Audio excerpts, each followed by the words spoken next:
नमस्कार, आप देख रहे हैं हमारा खास शो क्या कहता है इस्लाम। में हूं पिनाज और लगातार हमारी कोशिश है अपने शो के जरिए हम किसी की धार्मिक आस्था या भावनाओं को आहत नहीं करना चाहते, बल्कि इस्लाम के इर्द गिर्द जो सवाल समाज में उठते हैं या जो विवाद जन्म लेते हैं या कोई भी ऐसा मुद्दा जिसको लेकर विरोधाभासी बयान सामने आते हैं मौलवी आलिमों के, तो उनको लेकर कुरान या हदीस क्या कहती हैं ये जानने समझने की कोशिश करें तर्क के आधार पर। और इसीलिए हम अपने शो में इस्लाम के जानकारों को इनवाइट करते हैं।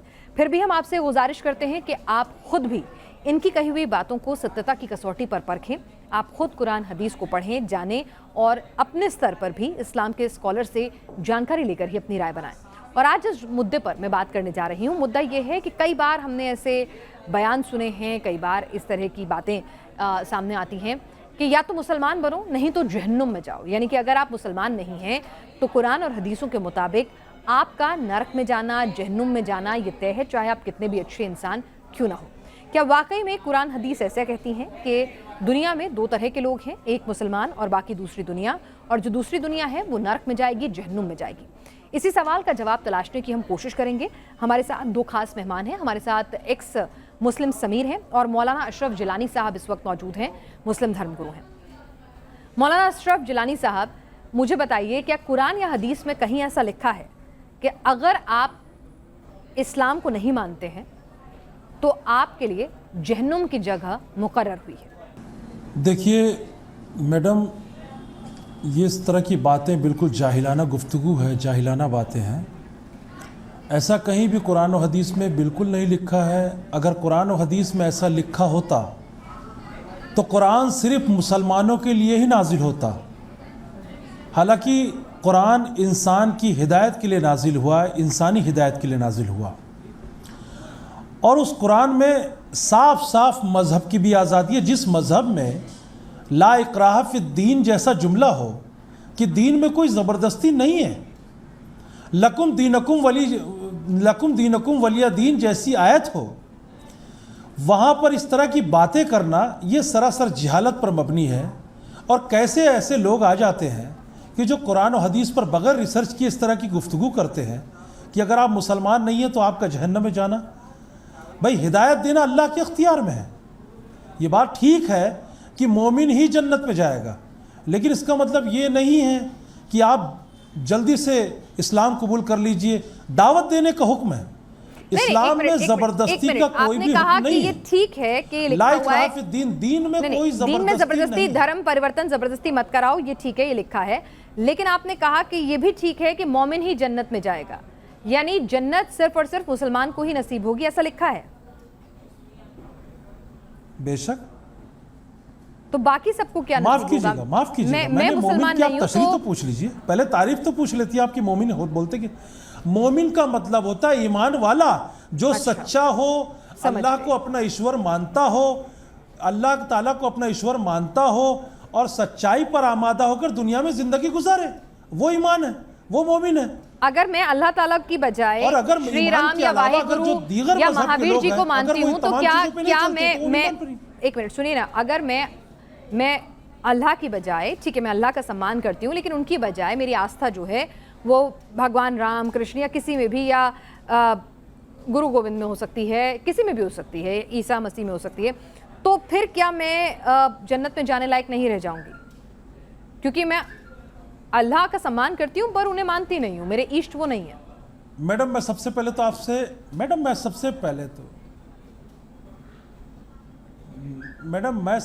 तो आपसे ये सवाल करता हूँ कि आप जिनको मानती हैं वो इंसान है, खुदा नहीं है। अब आप ये पूछिए कि श्री रामचंद्र जी से खुद पूछिए, या गुरु नानक जी से पूछिए, या ईसा मसीह से पूछिए कि आपका खुदा कौन था। जो इनका खुदा था वही मेरा खुदा है।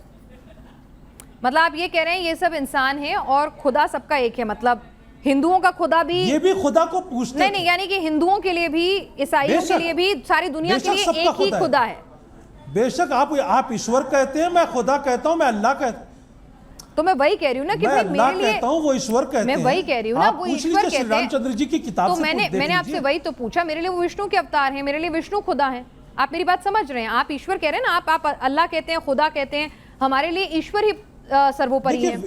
देखिए मेरी बात समझे त्यागी मैडम, मेरी बात समझे आप। वो मैं बिल्कुल समझना चाहती हूँ, त्यागी इसीलिए खुले मैडम दिल मेरी से बात सवाल पूछ रही समझे, हूँ। वो ईश्वर के दूत हैं, ईश्वर नहीं है। अच्छा, वो खुदा के अवतार हैं लेकिन खुदा नहीं है। अच्छा, अल्लाह के रसूल और सल्लल्लाहु विष्णु अलैहि जी वसल्लम कौन खुदा के है? पैगंबर अच्छा, है, ठीक है। खुदा नहीं है। अच्छा, विष्णु जी, शिव जी, ब्रह्मा जी, ये सब भी अवतार हैं आपकी नजर में, ये आपकी जानकारी कहती है ना। यहाँ पर हिंदू धर्म का कोई जानकार नहीं बैठा है, तो इसीलिए मैं चाहूंगी कि तो आप अवतार समझती हैं, ये खुदा हो तो बता। क्या कहा मैंने आपसे, क्या कहा इसमें? देखिए ना सर, सुनिए ना, ये खुदा हो तो बता। मेरी बात सुनिए सर। मैंने आपसे क्या पूछा था? मैंने आपसे पूछा था, अगर मैं ईश्वर में आस्था रखती हूँ, आप अल्लाह में आस्था रखते हैं, तो क्या सिर्फ वही आदमी जन्नत जा सकता है जो अल्लाह में आस्था रखता है? जी,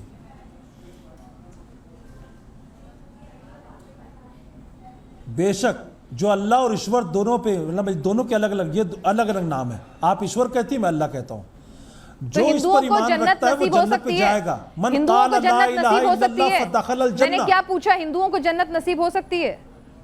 अब ये तो अच्छा, एक बात बताइए त्यागी मैडम एक बात बताइए। अल्लाह रब्बुल इज़्ज़त कुरान मुक़द्दस में इरशाद फरमाता है कि हमने इंसान को नर और मादा से पैदा किया, तुम्हें एक जान से पैदा किया, और हमने तुम्हें कबीलों में और समाजों में, कबीलों में और बिरादरी में बांट दिया दोनों, ताकि तुम दोनों एक दूसरे को पहचान सको। यहाँ पर खुदा, ईश्वर, राम, विष्णु, गुरु नानक, जीसस, जिसे मतलब ये इम्तियाजी, आप ये इम्तियाज कैसे कर लेते हैं? मैंने आपसे पूछा ना, आपने खुदा का अवतार माना, आपने कहा सिर्फ मोमिन, आपने खुदा का अवतार माना, आपने कहा कि हो सकता है मैंने देखिए सर, मैं प्लीज आपसे एक रिक्वेस्ट करूंगी कि अभी यहाँ पर कोई भी हिंदू या सिख या जैन धर्मगुरु मौजूद नहीं है। मेरी धर्म को लेकर जानकारी लिमिटेड है। यहाँ पर अगर वो लोग भी बैठे होते तो जरूर, वो एक्सपर्ट होते तो मैं जरूर आपको उनके धर्मों के बारे में जिक्र करने की इजाजत देती, क्योंकि फिर ये अलग बात होती।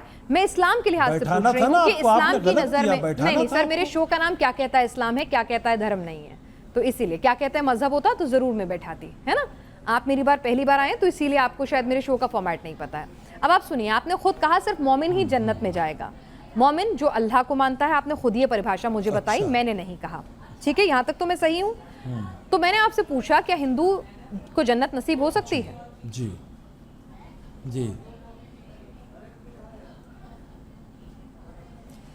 मैडम, हिंदू को जन्नत नसीब हो सकती है। मन क़ाल ला इलाहा इल्लल्लाह फदखल अल जन्नह, साफ साफ हदीस शरीफ में मौजूद है।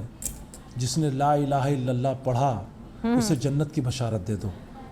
मतलब अगर पहले हिंदू भी पढ़ता है, उसे पहले क्यों नहीं पढ़ना जाएगा पड़ेगा जन्नत? तभी जन्नत नसीब होगी। अगर वो सिख भी पढ़ता है, क्यों नहीं जाएगा? अच्छा, यानी कि पहले मुझे पढ़ना होगा तभी जन्नत नसीब होगी? नहीं, माफ कीजिए, ओहो माफ कीजिए, मैं समझ नहीं पा रही हूँ। मैं जन्नत समझना में चाह जाने रही का हूँ। ये सूत्र है। अच्छा, जन्नत को जाने का एक ही त्यागी सूत्र मैडम, है। आप फिर बात को घुमा रही हैं। नहीं, मैं क्यों घुमाऊंगी सर, मैं तो बस समझना मेरे चाह कहने रही का हूँ कि मतलब भाई ये कि जन्नत कैसे नसीब होगी, मतलब बस जब तक ये नहीं जन्नत में पढ़ूंगी तब जाने तक का- जन्नत नहीं नसीब भाई होगी। जन्नत खुदा की, जन्नत किसी के, मैडम जन्नत किसी के बाप की बपौती नहीं है, अल्लाह की मिल्कियत है वो। अच्छा, और अल्लाह अपना सूत्र, अल्लाह ताला अपने लिए ये तमाम कानून राइज करके रखा है कि जिसने मेरा कलमा पढ़ा तो कलमा वो पढ़ने के जन्नत में साथ तो जाएगा। मैं मुसलमान हो जाऊंगी? नहीं, ऐसा नहीं होगा। अब इसमें आप वो क्या नाम है, दिगर, यानी अगर मुझे जन्नत अवतार को चाहिए तो लेके- मुझे मुसलमान बनना होगा कलमा पढ़ के, सही समझी नहीं, मैं? ऐसा कौन बोला आप मुसलमान हो आपने तो जाएंगे? कहा कि मतलब आपको कलमा पढ़ना होगा, कलमा पढ़ने के बाद मुसलमान माफ बनते हैं कि नहीं? कीजिएगा, समीर, आप समीर, बात को सॉरी घुमा सॉरी रही सॉरी, हैं। एक मिनट, मैं हमने घुमा नहीं रही सिर्फ ये सर, कहा कि आप ही की मन बात में से काला बात ला निकाल रही हूँ। इलाहा मेरे को क्या इल्लल्लाह। शौक है कि समीर, कलमा मन पढ़ने के बाद काला- क्या आदमी मुसलमान बनता है या नहीं? मतलब पढ़ना जरूरी होता है ना शायद। चलिए कुछ चलिए, ठीक है। बातें इन्होंने की है, मैं पहले उसको कोट करते हुए जवाब देना चाहूँगा। और जिस सब्र और जिस खामोशी के साथ मैंने हज़रत की बात को सुना है, मैं उम्मीद करता हूँ कि ये भी उसी तरीके से सुनेंगे, मुकम्मल बात करने देंगे तो एक अच्छी बातचीत हो जाएगी। इन्होंने बहुत सारी बातें की है, बहुत सारी बातें घुमाने की कोशिश की है, लेकिन दो बड़ी गलती हज़रत ने कर दी अपनी बातों के अंदर। गलती नंबर एक तो इन्होंने एक हदीस पढ़ी, मन क़ाल ला इलाहा इल्लल्लाहु मुखलिसन दखलल जन्नता। इन्होंने इस हदीस को अधूरा पढ़ा। इन्होंने पढ़ा मन क़ाल ला इलाहा इल्लल्लाहु दखलल जन्नता। मुखलिसन का लफ्ज़ इन्होंने जानबूझकर नहीं पढ़ा, क्योंकि इन्हें पता है कि वहाँ पे मुखलिसन का लफ्ज़ जो है वो इखलास के लिए आया है, यानी सिर्फ खालिस अल्लाह के लिए, सिर्फ एक अल्लाह के लिए जिसने कलमा ला इलाहा इल्लल्लाह पढ़ा दिल से, मुखलिसन इखलास के साथ, कि सिर्फ अल्लाह ही के लिए पढ़ता हूँ, वो जन्नत में दाखिल होगा। नंबर 1। नंबर 2 की गलती जो इन्होंने की है अपनी बात के अंदर, इन्होंने ईमान की डेफिनेशन बताते हुए ये बताया है कि ईमान ये है कि जो अल्लाह पर ईमान रखे और नेक आमाल करे। इन्होंने असल में कुरान की वो आयत जो है कोट की है, इन्नल्लज़ीना आमनू व अमिलुस्सालिहाति व तवासौ बिल हक़्क़ि व तवासौ बिस्सब्र, लेकिन इन्होंने ईमान की इंटरप्रिटेशन गलत बताई है। ईमान की ये अधूरी इंटरप्रिटेशन है। ईमान की मुकम्मल इंटरप्रिटेशन ये है कि जो अल्लाह पर ईमान रखे, अल्लाह को सिर्फ एक खुदा जाने और उसके रसूल मोहम्मद रसूलुल्लाह पर भी ईमान लाए। जो रसूलुल्लाह पर ईमान नहीं लाता, सिर्फ अल्लाह पर ईमान लाता है, वो मोमिन हो नहीं सकता। तो आपको सिर्फ एक ईश्वर की जलेबी दे करके ये यहाँ पर आपको बता सकते हैं कि इस्लाम तो जो है एक ईश्वर है, उसमें मानता है, आप मानोगे तो आप जन्नत जाओगे, लेकिन ये रसूलुल्लाह को किससे रिप्लेस करेंगे?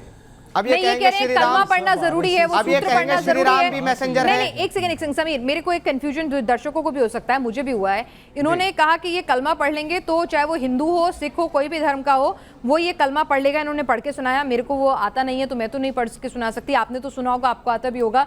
वो पढ़ लें तो पढ़ने के बाद हिंदू सिख भी एलिजिबल हो जाएंगे जन्नत के लिए। वो क्या है कहानी? पढ़ने से मुराद क्या है? पढ़ने से मुराद ये नहीं कि सिर्फ जबान से कह दिया, दिल से इकरार करना ला इलाहा इल्लल्लाह, नहीं है कोई खुदा ईश्वर भगवान अल्लाह के सिवा। आप जिनको मानते हो सब बेकार, सिर्फ अल्लाह। नहीं है कोई खुदा ईश्वर जो है खुदा के अलावा, और मोहम्मद रसूलुल्लाह और मोहम्मद अल्लाह के रसूल हैं। ये दो जुज़ हैं इस कलमे के। दोनों पर जो ईमान रखेगा, मोहम्मद को रसूल मानेगा, अल्लाह को खुदा मानेगा, वो जन्नत में जाने का हकदार है, वो भी नेक आमाल के साथ। अगर नेक आमाल नहीं करता, बुरे अमल करता है, बुरे काम करता है, तो अपने अमालों की सजा भुगत के जन्नत में जाएगा। लेकिन वो जाएगा जो कलमा दिल से इकरार करेगा और ये मान लेगा कि सिर्फ अल्लाह खुदा है और अल्लाह के सिवा किसी और को भगवान नहीं माने। अगर आप ये सोचती हैं कि चले मैं मान लेती हूँ कि अल्लाह ईश्वर है, भाई उस पर मैं बिलीव करती हूँ, लेकिन साथ में मैं जो है राम जी को भी मानती हूँ, कृष्णा जी को भी मानती हूँ, या गुरु नानक देव जी को भी मानती हूँ, किसी और को भी मानती हूँ, आपने शिर्क किया और अल्लाह सारे गुनाह माफ़ करेगा, शिर्क का गुनाह माफ़ नहीं करेगा। शिर्क करने वाला मुशरिक कभी भी जन्नत में नहीं जाएगा। अपनी बात स्टार्ट करते हुए इन्होंने एक चीज़ कही थी कि ये बिल्कुल जाहिलाना बात है जो ये कहते हैं कि काफिर जन्नत में नहीं जाएंगे और जहन्नम में जाएंगे, और कुरान में हदीस में ऐसा कहीं नहीं लिखा। कुरान के रेफरेंस नोट कर लीजिए कहाँ कहाँ क्या लिखा है, मैं आपको पढ़ के बता रहा हूँ। मौलाना साहब भी यहाँ मेरी बात से जो है मुत्तफिक होंगे। जहन्नम को देखते ही काफिरों के चेहरे काले और सियाह हो जाएंगे। सूरा यूनुस सूरा नंबर 10 आयत नंबर 27। जहन्नमी अजाब से तंग आकर मौत की आरज़ू करेगा लेकिन उसे मौत नहीं आएगी। सूरह फुरकान सूरा नंबर 25 आयत नंबर 13। जहन्नम की आग ना जिंदा छोड़ेगी ना मरने देगी। सूरा नंबर 87 आयत नंबर 13। जहन्नम में काफिरों को बंद करके ऊपर से दरवाजे बंद कर दिए जाएंगे। सूरह हुमजा सूरा नंबर आयत नंबर 8 और 9। जहन्नमियों को जख्मों से बहने वाले खून, पीप और खोलता हुआ पानी जहन्नमियों को दिया जाएगा। सूरह इब्राहिम सूरा नंबर 14 आयत नंबर 16 और 17। जहन्नमियों के लिए आग का ओढ़ना होगा। सूरह आराफ सूरा नंबर 7 आयत नंबर 41। इसके अलावा इन्होंने कहा कि ऑथेंटिक हदीस के अंदर नहीं है। अब ऑथेंटिक हदीस के ऊपर मैं लेकर के आपको चलता हूं कि हदीस में क्या लिखा हुआ है। जहन्नमी के दोनों कंधों का फासला तेज रफ्तार सवार 3 दिन में तय करेगा। सही मुस्लिम। जहन्नमी के जिस्म की खाल 42 हाथ यानी कि लगभग 63 फीट मोटी होगी। तिरमिजी शरीफ। इसके अलावा दुनिया में तकब्बुर करने वालों को चींटियों के बराबर जिस्म दिया जाएगा। तिरमिजी शरीफ। जहन्नमी इस कदर आंसू बहाएंगे कि उसमें नाव चलाई जा सकेगी। मुस्तदरक अल हाकिम। इसके अलावा जहन्नमियों को दिए जाने वाले खाने का एक टुकड़ा अगर दुनिया में गिरा दिया जाए तो सारी दुनिया के जानदारों के खाने पीने का सामान बर्बाद कर दे। निसाई, तिरमिजी, इब्ने माजा। और ये खाना काफिरों को दिया जाएगा। कुरान और हदीस में नहीं है। सर, समीर की बात आपने सुनी? बोल लिया आपने? जी बोल लिया आपने? हाँ जी, उन्होंने अपनी बात खत्म कर दी। मेरी बात को गलत साबित कर दे हजरत। जो मैंने पढ़ के बताया, जो आयत के हवाले दिए, वहाँ ऐसा नहीं लिखा हुआ, कुछ और लिखा हुआ, वो पढ़ के साबित कर दे। अबे ओ अहले हदीस, बेटे अहले हदीस, आप हमारी बात तो सुने, आप अपनी बात तो सुने। पहले आप अपना मुसलमान होना तो साबित करें। आप जो इतनी सारी आयतें मैं मुसलमान नहीं हूँ, जो दिखा रहे हैं, मैं मुसलमान नहीं हूँ। एक मिनट, आपको गलतफहमी हो गई है। ना मैं अहले हदीस हूँ ना मैं मुसलमान हूँ, मैं मुर्तद हूँ। अगर मुसलमान, मैं मुर्तद हूँ, मैं मुस्लिम हूँ, मैं मुसलमान नहीं हूँ, मैं नहीं मुसलमान। मुसलमान हो, मुर्तद हो तुम? मैं मुर्तद हूँ, मैं एक्स मुस्लिम हूँ, मैं मुसलमान नहीं हूँ।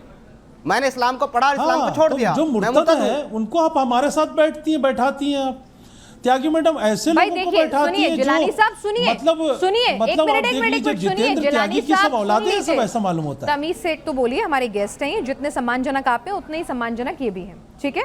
अगर आप चाहते हैं आपको इज्जत बख्शी जाए तो दूसरों को भी इज्जत बख्शे, तमीज से मतलब नहीं, मतलब क्या कर लेंगी आप तमीज से? इज्जत बख्शे आप, इज्जत बख्शे सर आप। देखिए आपको पूरी नहीं ये क्या तरीका है कि आप इसकी औलादे हैं, आपको बोले यही बात पलट के। बहुतान बांधोगे आप सुनिए और आप तो हमारे सही, इस्लाम पर आप सुनिए बहुतान तो सही। बांधोगे। हमने आपके सुनिए तो हदीस का सही, नंबर ऐसे कोट ही किया है, लोगों की- आपकी कुरानी ऐसे ही आयतों का नंबर आप- कोट किया है, आप इसमें एक बहुतान मिनट कुछ भी नहीं है। समीर सुनिए ने ना। खुद बोला कि अरे exactly भाई, वहाँ पे वही मुर्तद लिखा हुआ है। है तो मतलब आप उसने कुछ भी साफ बोलेंगे बोला क्या? कि मैं मुर्तद उनके हूँ। माँ बाप तक जाएंगे मैं क्या? मुर्तद हूँ। किस तरह की बात कर रही तो है? मुर्तद का मतलब ये है कि आप किसी का भी नाम क्या बोलेंगे कहेंगे आप? तो मुर्तद वो का मार देंगे मतलब बताना कि मैं मुसलमान नहीं नहीं नहीं हूँ। मुझे ठीक है मार तो देंगे। नहीं है मुसलमान नहीं हूँ। अरे मन भाई सब्बाना तो नहीं मैंने हूँ, क्या फक्तुलू, कहा आपसे? मन बदला अगर दीनू, चलिए एक फक्तुलू सेकंड कत्ल करेंगे मेरा।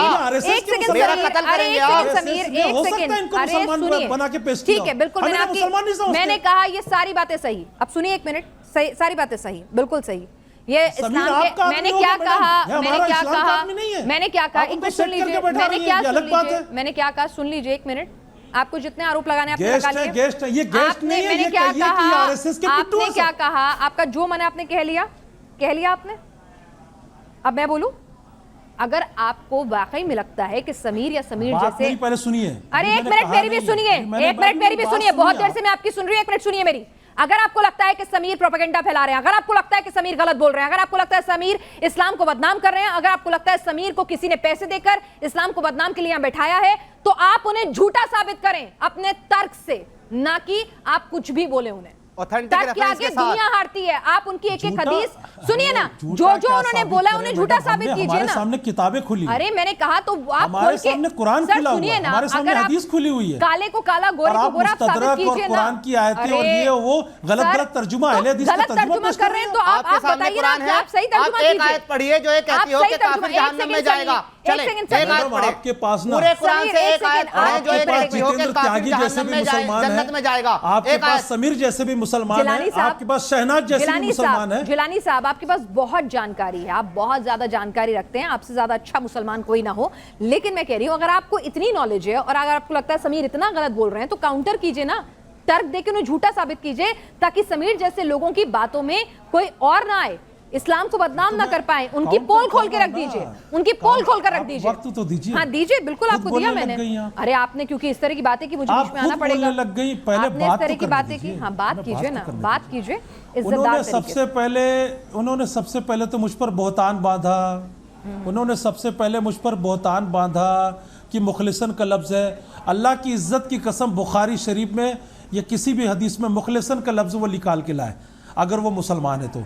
एक तो सबसे पहले हदीस पर अगर कोई भी अपने लफ्ज़ को इस्तेमाल करे तो वो सरासर जहन्नमी है, ये तो ऑलरेडी लिखा हुआ है कि जो मेरी तरफ से कोई बहुतान बांधे आप ये या कह रहे मेरी हैं तरफ कि से कोई जुमला बोले तो मुखलिसन का लफ्ज़ नहीं है। एक मिनट, आप ये कह रहे हैं मुखलिसन का लफ्ज़ नहीं है। लफ्ज़ मुखलिसन कहीं भी नहीं है। हजरत, मन काला ला इलाहा मुझे ये इल्लल्लाह बताएं कि फदखल मुखलिसन अल-जन्नह। का लफ्ज़ नहीं है वहाँ।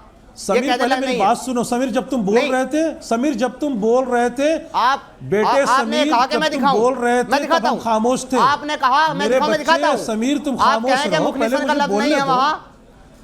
समीर वहाँ पे मुझे मुखलिसन का बोलने लफ्ज़ दो, नहीं है। समीर मुझे बोलने दो, मैं डिबेट से चले जाऊं। समीर एक सेकंड अगर सुनिए, मुझे बोलने पहले नहीं इन्हें दोगे मैं बोलने डिबेट को दीजिए। खत्म कर दूंगा। आप पहले इन्हें बोलने दीजिए, आप उसके डिबेट बाद कर आप रहे हैं, इन्हें आप गलत- मुझे ठीक बोलने है। दीजिए। हाँ पहले आपकी सुनिए, बोलिए। बिल्कुल सही कह रहे हैं आप। जिलानी साहब की आप सुनिए, मुझे बोलने अगर आपको दीजिए। लगता है वो शब्द है तो आप साबित करके दिखाइएगा। जी बोलिए जिलानी साहब। सबसे पहले तो सुनिए, मैंने यही कहा कि मन काला ला इलाहा इल्लल्लाह फदखल अल जन्नह, ये हदीस शरीफ में कोट है ये अल्फाज। आप मुखलिसन का लफ्ज़, क्या आपकी कोई हदीस की किताब आई है क्या जो आपने मुखलिसन का लफ्ज़ इस्तेमाल किया? दूसरी बात, आपने काफिरों के ताल्लुक से इतनी सारी जो आयतें पढ़ी, मैं मानता हूं कि वो काफिर कौन काफिर? जिसने अल्लाह उसके रसूल को झुटलाया। ईमान से बताइए कि क्या हिंदू भाई हो, चाहे सिख हो, चाहे ईसाई हो, क्या पैगंबर को पैगंबर नहीं मानते? नहीं मानते। क्या खुदा को ईश्वर नहीं मानते? नहीं मानते। अरे ये अलग बात है कि वो पैगंबर को मानते तो हैं लेकिन राम की पूजा करते हैं। वो पैगंबर को मानते तो हैं लेकिन जीसस की पूजा करते हैं। वो पैगंबर को अरे हजरत, वो शिर्क करते हैं। शिर्क करने वाला जन्नत में कैसे जाएगा? मुझे आप क्या कर रहे हैं? एक आयत तो दें कि शिर्क करने वाला जन्नत में जाएगा। आपने आपके पास आपने तो पहले ही कहा कि मैं मुर्तद हूं। अरे तो मैं मेरे मुर्तद होने से क्या कुरान की आयतों का मतलब बदल जाएगा? कुरान के अल्फाज को क्यों मेरे मुर्तद होने से कुरान की आयतों का मतलब बदल जाएगा क्या? वो तो वही रहेगा ना। आप मुर्तद है और कुरान हदीस पेश कर रहे हैं। अरे यार पेश करेंगे। अरे हमें कुरान जो है ना पैगंबर मोहम्मद सल्लल्लाहु अलैहि वसल्लम पर नाजिल हुआ वाला तो बताइए। मैं आपको गीता का श्लोक पेश करूं, मानेंगे आप? हमसे डिबेट मुसलमान कर सकता है। गीता का श्लोक पेश करके डिबेट करूं? ये कहां लिखा है? डिबेट कुरान और हदीस के मामले में मुसलमान डिबेट करें। आप कौन होते हैं डिबेट करने वाले? आपके लिए हुज्जत क्या है? कुरान और हदीस ना, वही तो पेश करूंगा मैं आपको। गीता का श्लोक पेश करूं? आप कुरान को समझते नहीं हैं, आप कुरान के तर्जुमे से वाकिफ नहीं हैं। एक सेकंड समीर, बिल्कुल जिलानी साहब सुनिए ना, एक मिनट सुन लीजिए। से बिके हुए लोग हैं क्या? एक मिनट जिलानी साहब, आपको जो आप जितना ज्यादा इस तरह की बातें कर रहे हैं ना, ऐसा लग रहा है कि आपके पास तर्क कम पड़ रहे हैं।